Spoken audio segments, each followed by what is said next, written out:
A seguir, você confere como foi o lançamento do novo livro do padre Josafá Carlos de Siqueira em Nova Friburgo. A obra é Meio Ambiente, Reflexões, Legados e Memórias. O evento contou com palestra e noite de autógrafos no Country Club.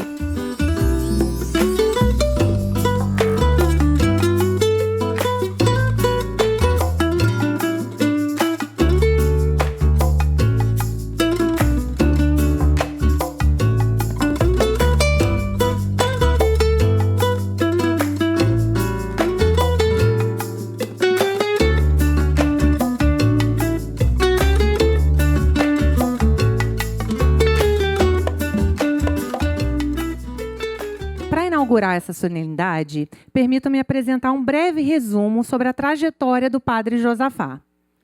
Licenciado em Ciências Biológicas pela Universidade Católica de Goiás, bacharel em Teologia e Filosofia e doutor em Biologia Vegetal pela Universidade de Campinas, padre Josafá Carlos de Siqueira dedicou mais de 30 anos à Pontifícia Universidade Católica do Rio de Janeiro, a PUC-Rio, onde foi professor e reitor.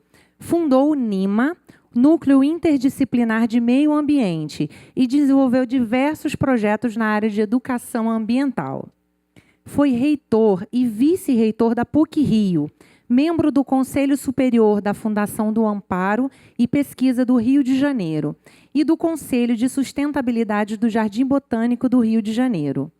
Na esfera acadêmica, também integrou a diretoria do Conselho de Reitores das Universidades Brasileiras e recebeu diversas vezes o título de personalidade educacional. Foi o primeiro vigário episcopal de Meio Ambiente e Sustentabilidade do Brasil, cargo criado pela Arquidiocese do Rio de Janeiro, inspirando-se na encíclica Laudato Si, do Papa Francisco. Ao completar 50 anos de ensino e pesquisa, padre Josafá procurou fazer algumas reflexões, memórias e legados, apoiados na sua rica experiência na área do meio ambiente, manifestando livremente suas opiniões sobre um assunto de grande relevância nos dias atuais. Assim, nasceu a obra Meio Ambiente, Reflexões, Legados e Memórias. Diante de todo esse exposto, é com grande alegria nesse momento que eu convido ao palco o professor, pesquisador e ex-reitor da PUC-Rio, padre Josafá Carlos de Siqueira. Padre, por favor, a palavra é do senhor.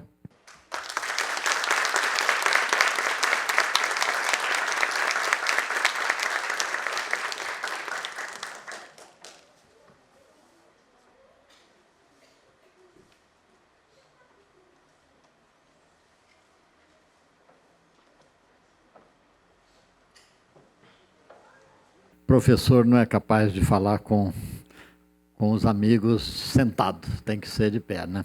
Então eu vou ficar aqui de pé. Em primeiro lugar, eu quero agradecer muito a gentileza de vocês, da presença de todos os senhores e as senhoras aqui nesta noite, né? Que para mim é uma grande honra de tê-los aqui presente. Agradecer muito a empresa Gigalink, em nome do Dr. Oswaldo, Dona Carla, meus amigos de anos e anos, né, que me convidaram para fazer o lançamento aqui em Nova Friburgo, né. E eu aceitei esse convite por 3 razões. A primeira razão é a amizade grande que eu tenho com essa família. Afinal de contas, casei o Oswaldo com Carla em Porto Alegre, fiz o batizado dos filhos e agora estou fazendo o batizado dos netos, né? Então, virei uma espécie de capelão de família, né? A segunda razão é a preocupação da empresa em relação às questões ambientais. Eu fico muito atento a isso, ver realmente como é que o setor privado vai reagindo diante desses grandes desafios ambientais. Eu percebi que a Gigalink tem uma vertente muito voltada para essa preocupação. Então, por isso, aceitei também o convite. E a terceira razão, uma razão mais, aqui já não é mais do logos, da razão, é a razão do pathos, em grego, que significa razão do coração. A razão do coração é o amor que eu tenho para o amor pessoal que eu tenho para em relação a essa simpática cidade serrana chamada de Nova Friburgo, né? E aí eu digo a vocês com toda a sinceridade que fazer um lançamento de um livro em Nova Friburgo tem um significado muito forte para mim, né? Primeiro, a celebração dos 50 anos do ensino e pesquisa, né? Eu comecei a ensinar e pesquisar em 1974 no meu estado de origem, que é Goiás, né? Em Goiânia, né, eu comecei, antes mesmo de ser aluno, da universidade, chamada PUC de Goiás, hoje, né, naquela época era Universidade Católica só, e eu comecei a pesquisar ali. E comecei a ensinar também em colégio de ensino médio. Então, eu comecei muito novo, né, nessa trajetória do ensino e pesquisa, e depois, né, mais tarde, essa trajetória foi feita em outros estados, né, como religioso jesuíta, tive em outros estados da federação, mas terminei no estado do Rio de Janeiro, na PUC do Rio, onde fiquei, né, até o ano passado, né. Agora, pela minha idade, eu acho que eu já tenho os direitos, né, de poder contemplar outras coisas. E é uma coisa bonita, sabia, que a gente chega depois dos 70, porque a gente cansa de fazer coisas grandes e coisas, eu diria, complexas. E você opta para fazer coisas menores e prazerosas. É a melhor coisa que tem, né? Então, eu estou vivendo um pouco esse momento existencial de fazer coisas pequenas e prazerosas, né? Então, nesse sentido, o livro é fruto do lançamento desses 50 anos dedicado ao ensino e pesquisa. E por isso vocês vão pegar o livro e vão estranhar, porque eu não faço muitas citações bibliográficas, porque eu queria exatamente ser um momento de retratar um pouco o meu pensamento atual sobre esses grandes desafios que nós temos pela frente, que são os desafios socioambientais, né? Lançar esse livro em Nova Friburgo, para mim, tem um significado, eu diria, tem 3 significados, né? Isso é muito típico da nossa formação jesuíta, né? A gente resume objetivamente sempre em 3 pontos, né? Então, vocês vão ouvir vários jesuítas falando e vai ser mais ou menos a mesma coisa, né? Os homilias, os sermões também, às vezes, são baseados em 3 pontos. Isso faz parte da tradição de mais de 500 anos da história da Companhia de Jesus, né, no mundo. Mas aqui em Nova Friburgo, eu acho que tem um significado, porque foi aqui nessa cidade, foi a primeira cidade onde eu morei, né, quando eu saí do meu estado, né? No estado do Rio de Janeiro foi a primeira. Antes de conhecer a capital, foi a cidade onde eu vim residir, morar, aqui em Nova Friburgo, em 1978. Né? Eu estava em São Paulo e o meu superior religioso disse: olha, está precisando de um professor de biologia no Colégio Anchieta, e você é biólogo, e seria bom se você fosse para Anchieta. Eu digo, bem, normalmente a gente segue os votos de obediência, né? E digo, então, o padre não me pergunta, me manda que eu vou, né? E assim fiz. E foi a melhor coisa que eu fiz, de poder realmente estar no Colégio Anchieta, em Nova Friburgo, morando na comunidade religiosa e dando aula. Hoje eu mesmo falei com os alunos, né? O padre Moreira está aí, né? O diretor do colégio. Eu falei com os alunos lá que realmente naquele ritmo era um ritmo assim muito dinâmico demais, né? Mas a gente era mais jovem, né? Estava mais disposto a isso, né? Lecionar para todo o primeiro ano do ensino médio, lecionar para todas as turmas do segundo ano do ensino médio e ainda dar aula de análise clínica para o pessoal do terceiro ano, né? Então era aula o dia todo, Mas era um movimento extraordinário de aluno, né? E entre esses alunos estava o Oswaldo Antônio Lúcio, que vocês conhecem bem, né? Que era aluno do Colégio Anchieta, né? Muito ligado ao padre Jaime na química, que corria pelo aqueles corredores todos, né? Ele sempre foi assim, muito dinâmico, né? Desde a sua infância, né? E continua até hoje, graças a Deus, não é, Oswaldo? Né? E então essa alegria de poder morar na primeira cidade do estado do Rio de Janeiro, que foi Nova Friburgo, né? A segunda alegria que eu tive também, e tenho isso gravado no meu coração, é porque aqui começou os meus primeiros estudos da Mata Atlântica, né? Eu estudava sempre o Cerrado, que é o segundo bioma do Brasil, né? O meu estado de origem, né? Eu não conhecia a Mata Atlântica, não tinha ideia o que era a Mata Atlântica. Então, vim conhecer a Mata Atlântica a partir de Friburgo. Então, Friburgo foi para mim o ponto de partida do conhecimento que mais tarde foi crescendo na minha vida sobre o estudo da Mata Atlântica brasileira, então, aqui em Friburgo, né? E foi interessante porque entre os anos 1980 até 2005, eu publiquei 30 artigos científicos sobre a flora friburguense, né? tenho ele anotado todo ele aí, né? Ou seja, vim para Friburgo, fiquei 1 ano morando, depois fui para o Rio para fazer estudos, né, de filosofia, e depois, a partir de então, vislumbrado com a cidade, com a Mata Atlântica da cidade, eu fiz um projeto e submeti esse projeto ao Conselho Nacional de Pesquisa, o CNPq, né? E aí fiquei 10 anos como pesquisador estudando a flora friburguense, né? De maneira que eu fui com os alunos, né, da PUC, trazia os alunos da universidade aqui, a gente percorria várias regiões da cidade, fazendo coleta, estudando a biodiversidade, né?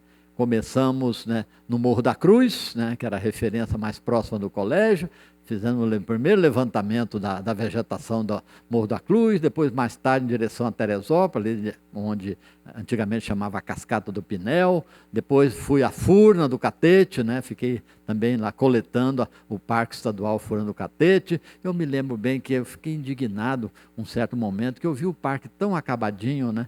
Aí fui ao prefeito, naquela época o prefeito Heródoto, né, doutor Heródoto. Fui falar, doutor Heródoto, é uma situação desse parque, né? Ele disse, pois é, professor, o problema é que ele é o parque estadual, ele não é municipal. Se fosse municipal, eu já tinha entrado e tinha conseguido melhorar esse parque, mas tem as amarras, e é uma coisa que eu fui aprendendo muito no estado do Rio, né? A cidade do Rio de Janeiro é um pouco isso, né? Mistura entre aquilo que é federal, aquilo que é estadual, aquilo que é municipal. E às vezes fazer a gestão disso não é muito trivial não, né? Mas aí eu falei, tá bom, então eu fui à Secretaria de Meio Ambiente do Estado para tentar ver como era o decreto de criação do Parque Furna do Catete.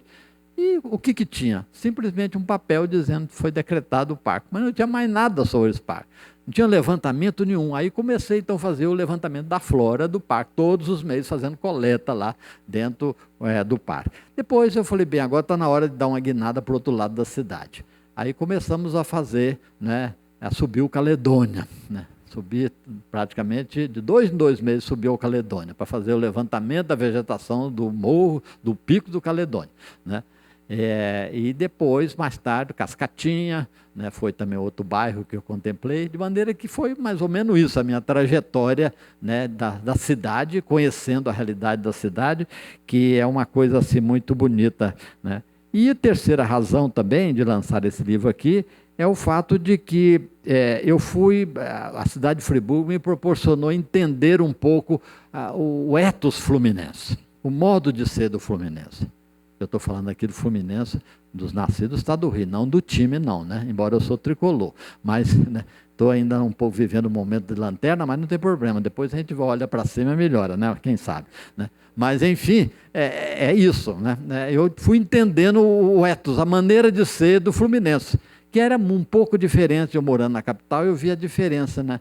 O porquê não usar. Uma coisa que para mim chocava um pouquinho, né? Porque quem é goiano, nasce em Goiás, é goiano. Quem nasce em Minas, é mineiro. Quem nasce em São Paulo, é paulista. E aqui tem a mania de dizer, não, eu sou carioca, eu não sou fluminense. Eu devia chamar fluminense, né? Porque, afinal, é o estado do Rio de Janeiro, né? Mas tem um pouco essas divisões. Talvez por razões geográficas, históricas passadas, né?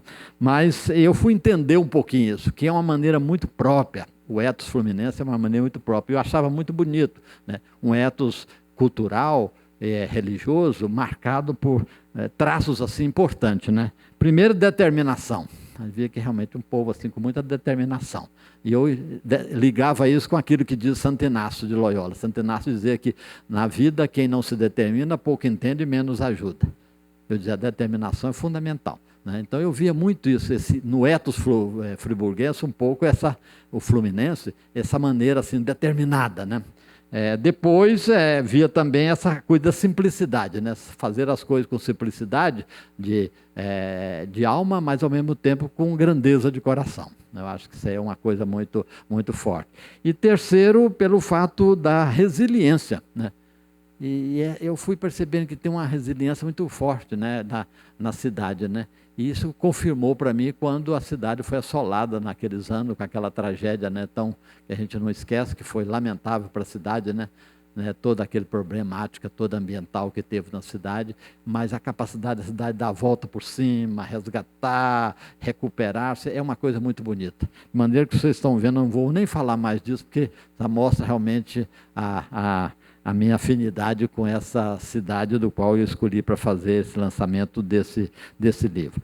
O livro, esse livro, ele é praticamente, se você, é marcado por duas partes. Uma parte, legados e memórias, porque eu quis fazer um pouco, um resumo um pouco, né, e deixar isso como um ponto não principal do livro. O ponto principal do livro são as reflexões sobre o meio ambiente, né? Mas no final, coloquei no final do livro legados e memórias. Poderia ter colocado no começo, falei, não quero, né? Não quero dar essa dimensão muito antroposcópica ou antropocêntrica demais. Eu vou deixar isso no final. Aí fiz uma memória um pouco de toda a minha trajetória, né? E o quanto foi importante, vários alunos, formações de gerações durante esses anos todos, dos 38 anos dentro da PUC, né? Do qual 18 anos foi dedicado à gestão, 6 anos como vice-reitor e 12 anos como reitor, né? Então, essa parte é a final, né? E depois um histórico também dos meus, esse livro é o 28º livro que eu estou lançando, né? Um pouco histórico dos meus livros. O primeiro foi lançado em 1980, sobre plantas medicinais. Foi o primeiro livro que eu lancei. E a partir disso fui lançando pequenos livros. Eu nunca quis fazer grandes livros, não, porque eu achava que hoje a sociedade moderna, o pessoal tem pouco tempo, né? E então, se você fazer pequenos opúsculos, mais objetivos, é melhor do que você fazer grandes livros que as pessoas não vão, né, ler muito sobre isso, não vai ter tempo, sobretudo as novas gerações, né, que hoje em dia lê mais pelo celular, né? Mas, enfim, né, eu fui fazendo esses pequenos livros. Então, esse daqui é o do 28º. Mas o ponto central do livro, que vocês têm na mão, é a parte da reflexão. Por que essas reflexões? Reflexões, eu procurei fazer reflexões sobre 3 pontos importantes. O primeiro ligado à ética ambiental, porque, afinal, eu fiquei anos e anos, né, 30 anos dedicando ao ensino da ética ambiental, né? Eu introduzi a parte da ética ambiental dentro da universidade, porque não tinha essa dimensão. Então, os primeiros estudos na PUC do Rio, na ética ambiental, né, nasceu exatamente com a disciplina. Eu fui diretor de departamento, fui introduzindo essa cultura. A PUC não tinha uma cultura ambiental dessa problemática, né? E quando eu saí, eu percebi que deixei um legado ali, que hoje a questão ambiental ela perpassa vários departamentos da universidade e vários campos de pesquisa do meio ambiente. Então, a primeira parte é ligado mais à ética. Aí tem temáticas aí, por exemplo, a abordagem do meio ambiente como um bem comum, né?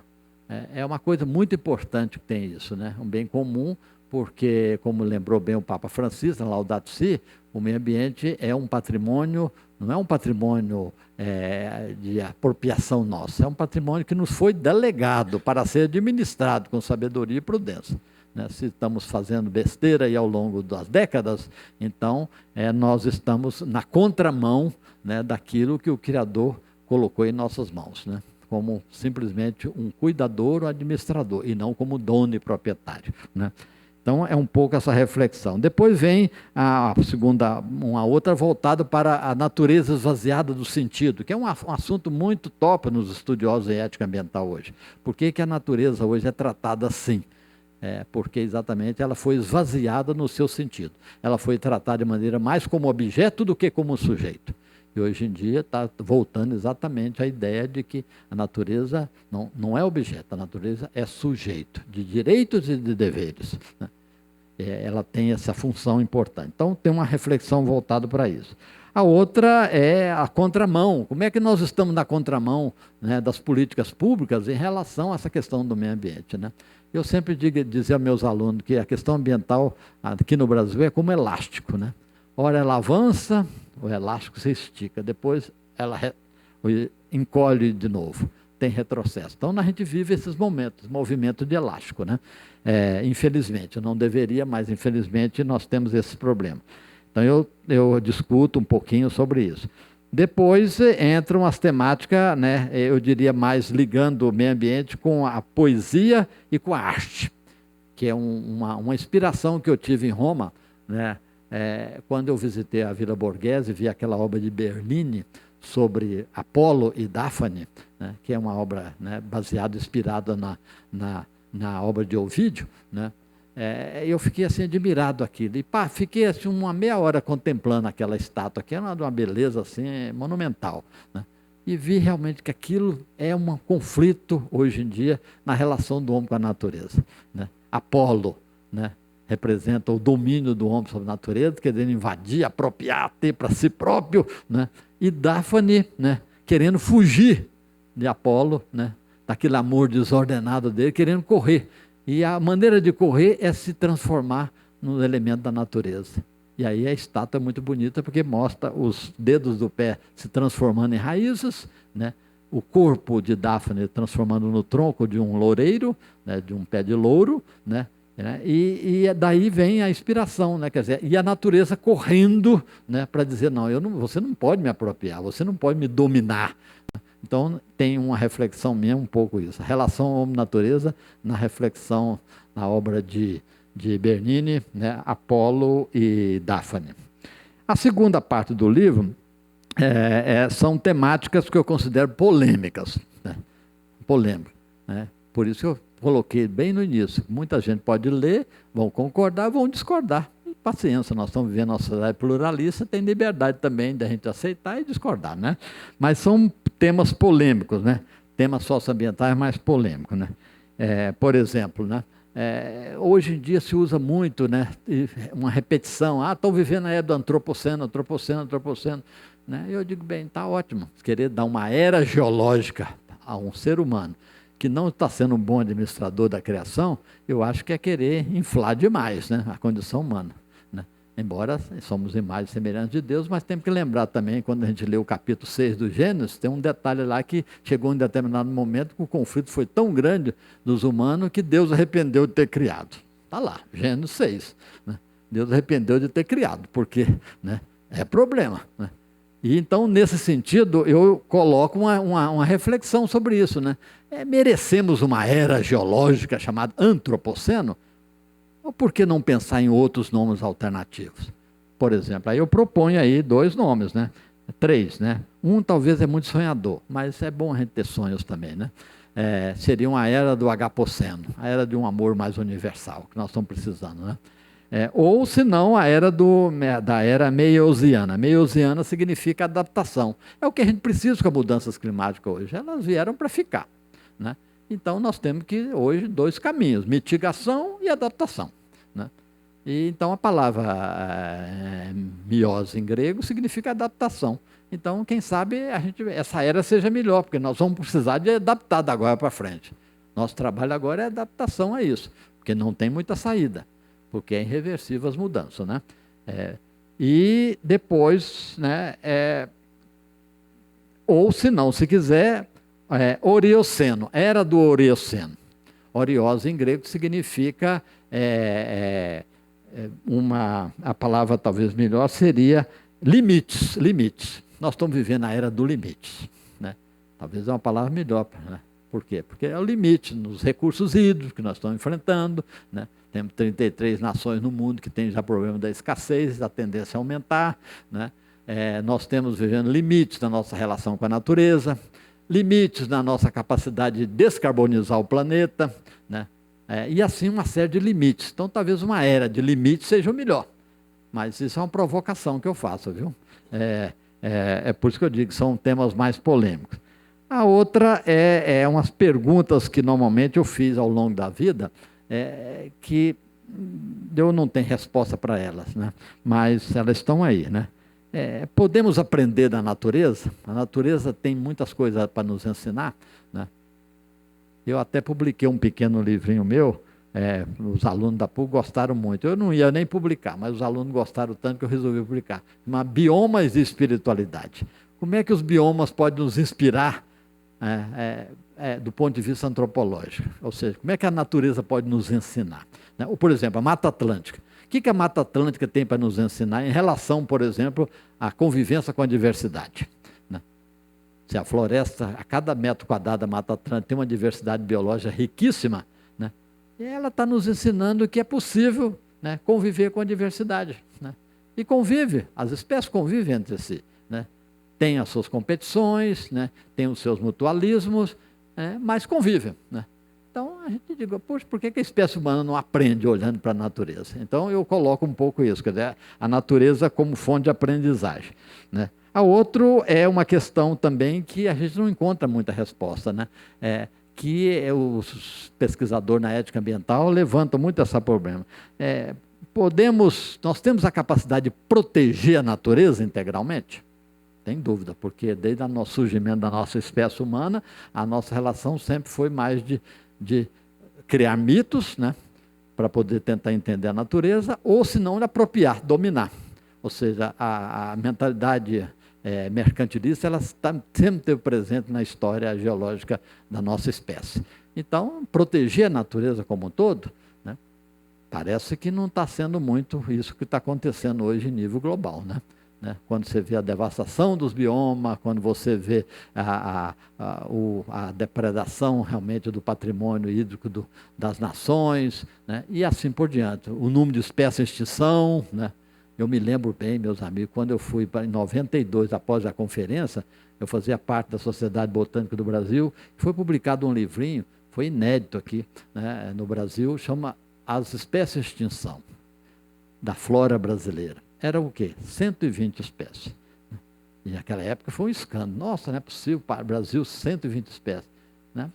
Agora, recente, né, coordenado pelo Jardim Botânico do Rio de Janeiro, através do Ministério do Meio Ambiente, publica, então, a nova lista, chamada Livro Vermelho das Espécies em Extinção. Ou seja, eram 120, hoje nós temos 2.000 e tantas espécies em extinção, numa escala de tempo pequeníssima, pequeníssima. Então a coisa está avançando muito, né? E muitas dessas espécies de extinção estão aqui presentes na Mata Atlântica de Nova Friburgo, né? A questão da Amazônica também, né, é um patrimônio nacional da humanidade ou não, né? Independente da soberania, porque a flora e fauna não seguem esse sistema geopolítico, não. Né? As plantas que estavam na Amazônica, muitas delas vieram da América Central, né? Muitos animais também vieram de outros, e, no entanto, forma a riqueza da diversidade, né? Então, esse discurso da soberania fechado sobre si mesmo é muito complicado, porque a dinâmica da biodiversidade não segue essas territorialidades, esse conceito de territorialidade muito fechado. Mas coloco isso. E depois, finalmente, eu coloco também uma questão polêmica, se nós estamos ouvindo as vozes proféticas dos nossos tempos, né? As vozes proféticas da ciência, que está nos alertando sobre os riscos que nós estamos correndo, se nós estamos ouvindo a voz profeta da sociedade civil, que está aí clamando por isso, né, para mudanças, e se nós estamos ouvindo a voz das religiões também. As religiões hoje, as grandes religiões, clamam por isso.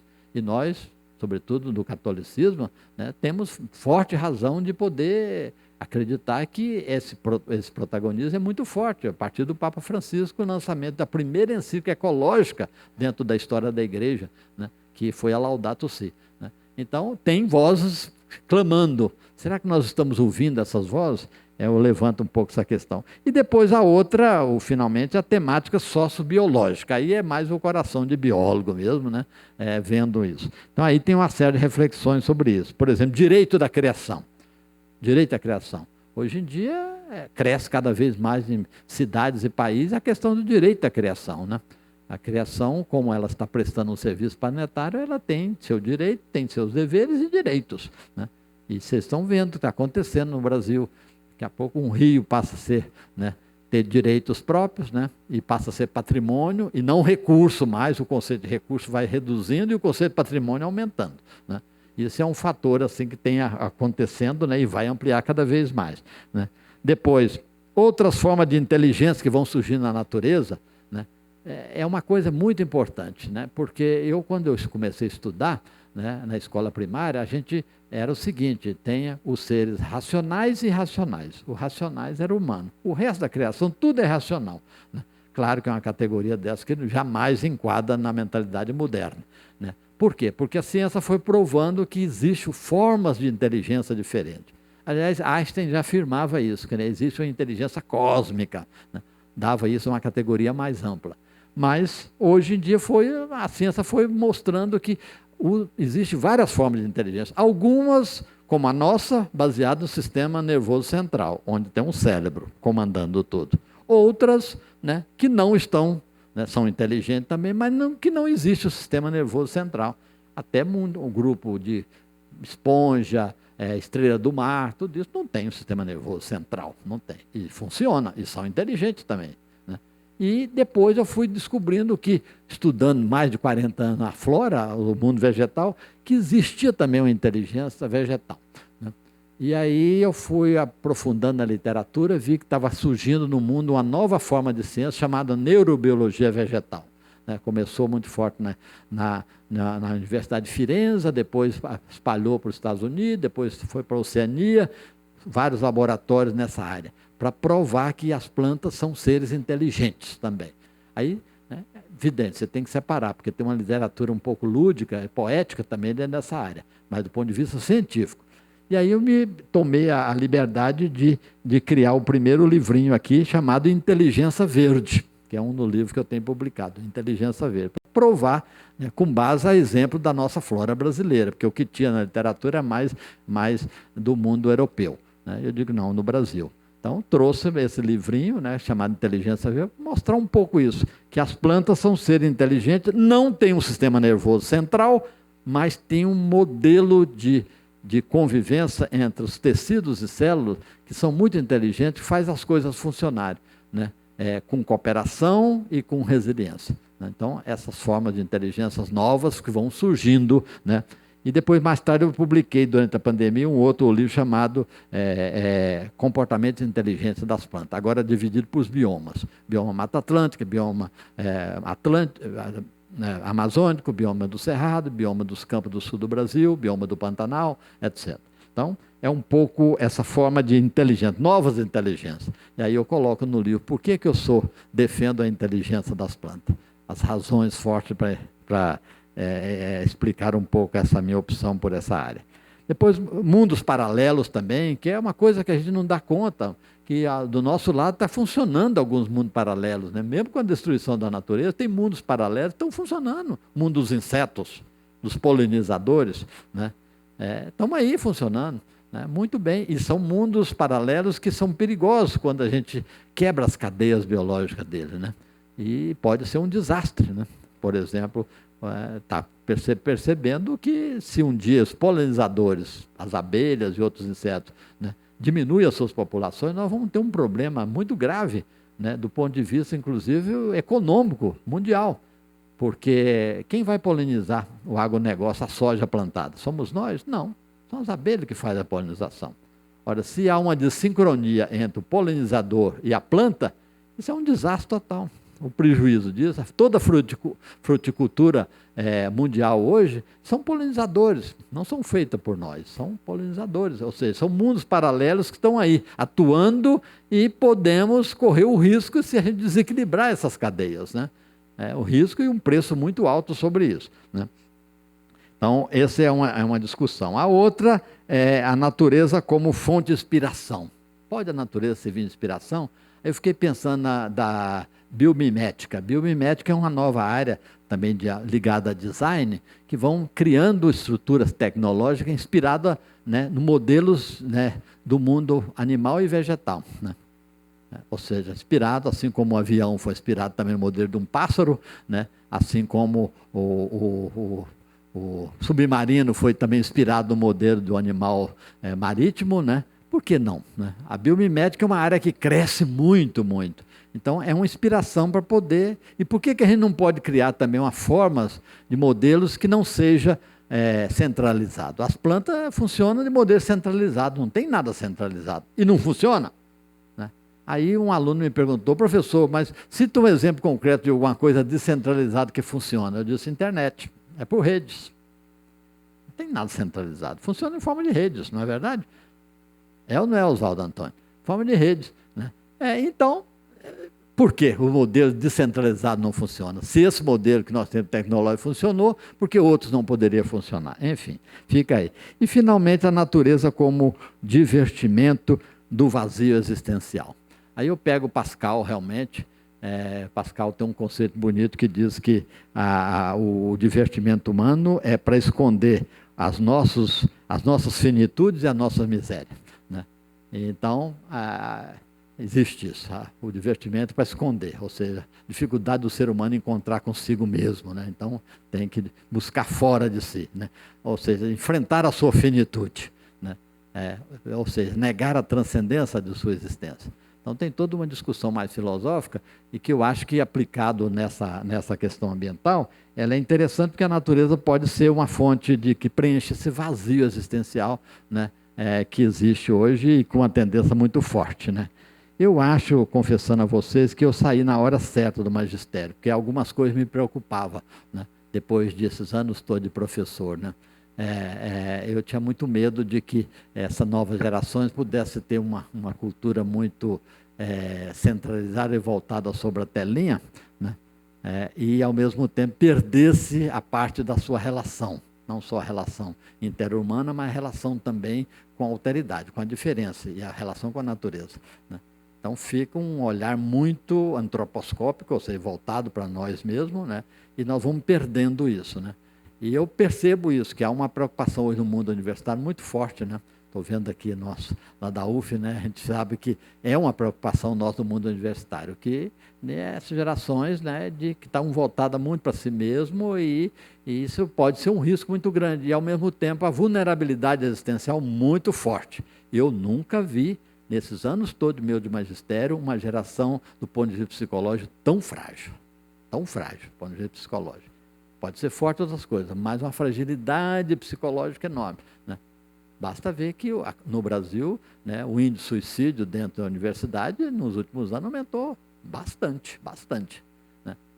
Então, isso mostra realmente que, quem sabe, resgatando um pouco essa dimensão na relação com a natureza, a gente possa melhorar. Enfim, não vou falar mais sobre o livro, não, porque depois vocês perdem a graça de ler o livro, né?